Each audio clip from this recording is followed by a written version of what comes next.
අද අප්‍රේල් මාසේ 12 වෙනිදා. ඒ කියන්නේ අවුරුද්දට හරියටම තව දවස් 2යි තියෙන්නේ. අවුරුද්දේ වැඩිපුරම ආස මාසේ අප්‍රේල් මාසේ වුණත් මේ සැරේ අවුරුද්ද සමරන්නේ නැහැ කියලා අපි තීරණයකට ආවා. ඒකට හේතුව අපිට ගොඩාක් ආදරය කරපු අපිට ගොඩාක් වටින සමීප කෙනෙක් මීට මාස 9කට කලින් අපි අතරින් සමුගත්තා.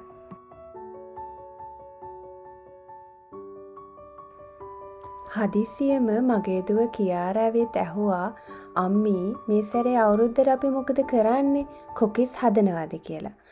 එතකොට මට හිතුණා අපේ ජීවිතවල මොන තරම් දේවල් වුණත් ඒව පුංචි හිත්වලට තේරෙන්නේ නැහනේ.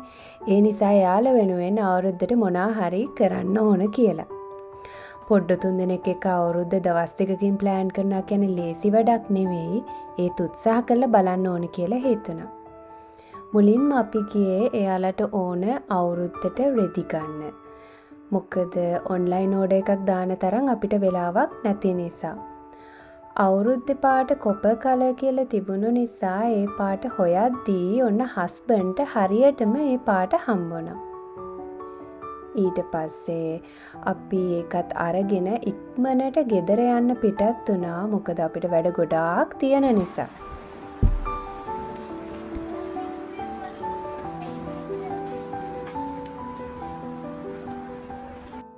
ඉතින් ඔන්න ගෙදර යන අතරතුරදී පාක් එකක් එහෙම දැක්කොත් කියාරට ඉතින් සෙල්ලම් කරන්න නැතුව යන්න බෑ. අපි ගියා පාක් එකට පොඩි වෙලාවක් එයාලත් එක්ක සෙල්ලම් කරන්න. කියාරා එළියට යන හැම වෙලාවෙම මල්ලිලා දෙන්නව බලා ගන්නවා. හැබැයි රණ්ඩු වෙනවා, යාළු වෙනවා, එක විදියකට නම් ඉන්නේ පොඩි හරි රිලැක්ස් එකක් එයාලට වගේම අපිටත් ලැබුණා කියලා හිතුණා මෙතන එළියේ සෙල්ලම් කරපු නිසා.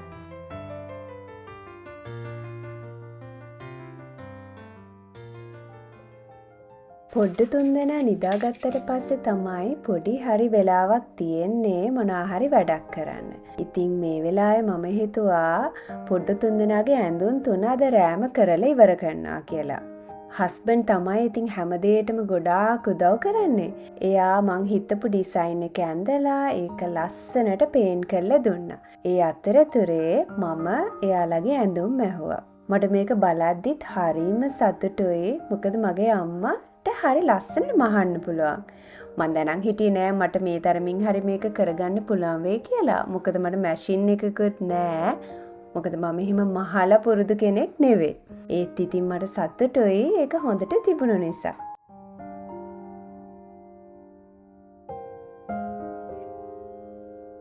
අද අප්‍රේල් මාසේ 13 වෙනිදා උදේ.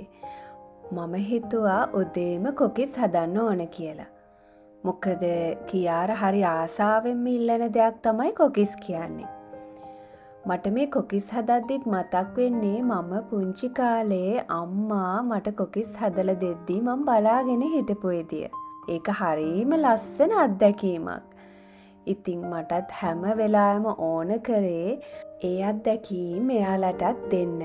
මොකද එයාලා පිටරටක ඉපදුනාත් හැදුනාත් එයාලට අපේ රටේ තියෙන ලස්සන දේවල් සංස්කෘතිය ඒ වගේ දේවල් අපි එයාලට පෙන්නුවොත් තමයි එයාලත් ලොකු වෙලා ඒ දේවල් කරන්න පුරුදු වෙන්නේ. ඉතින් ඔන්න හරි හරියට කියාරත් එකතු වුණා මාත් එක්ක කොකිස් හදන්න.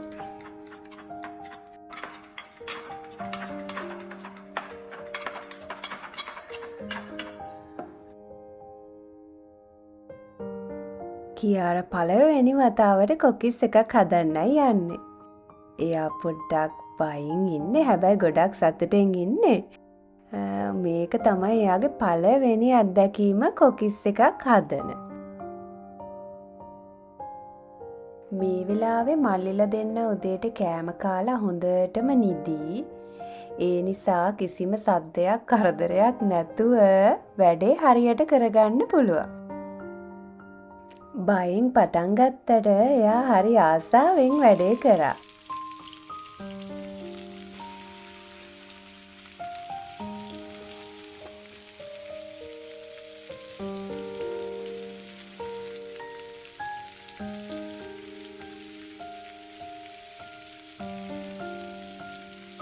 පළවෙනි පායට කොකිස් එකක් හදලා එයා හරි සතුටින් ඉන්නේ. මටත් ඉතින් සතුටුයි මොකද මේක එයාගේ පළවෙනි අත්දැකීම නිසා.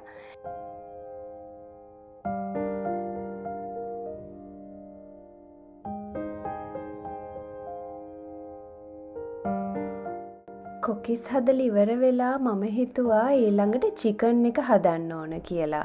මොකද මට ඒ දේවල් හෙට කරන්න වෙලාවක් නෑනේ. ඒ නිසා අදම කරලා ඉවර කරගත්තොත් මට ඒක ගොඩාක් ලේසි. ඉතින් හස්බන්ඩ් පොඩි බබාලා දෙන්නව බලා ගන්න අතරතුරේ තමයි දැන් මම මේ චිකන් එක හදන්නේ. ඇත්තටම එයා මට ගොඩාක් සපෝට් කරනවා. එහෙම නැත්නම් ඇත්තටම මේ කිසි දෙයක් මට කරගන්න වෙන්නේ නෑ. මෙයා මේ උදව් කරන්න ගත්තේ නෑ කියලා තරහ වෙලා ඉන්නේ. ජීවිතය කියන්නේ මහ පුදුමාකාර දෙයක් නේද?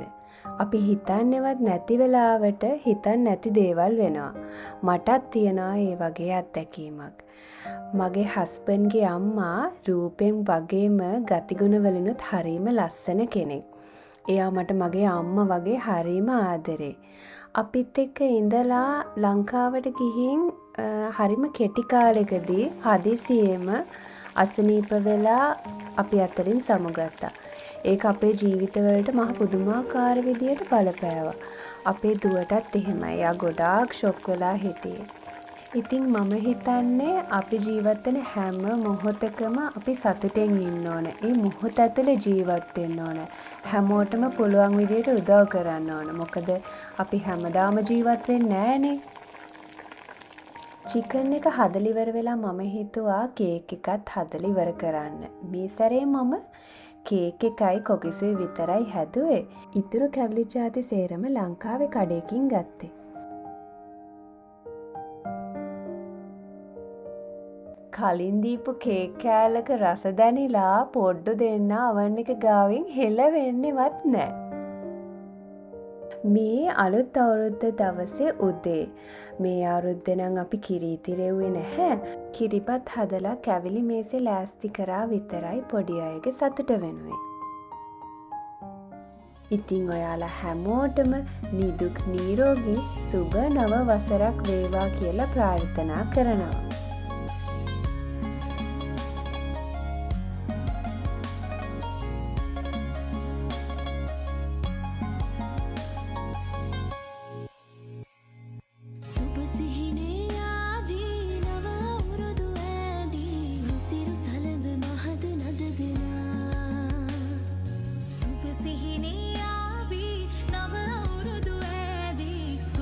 සලඹ මහද නද දෙනා සිනා උදාවේ වසර නිමාවේ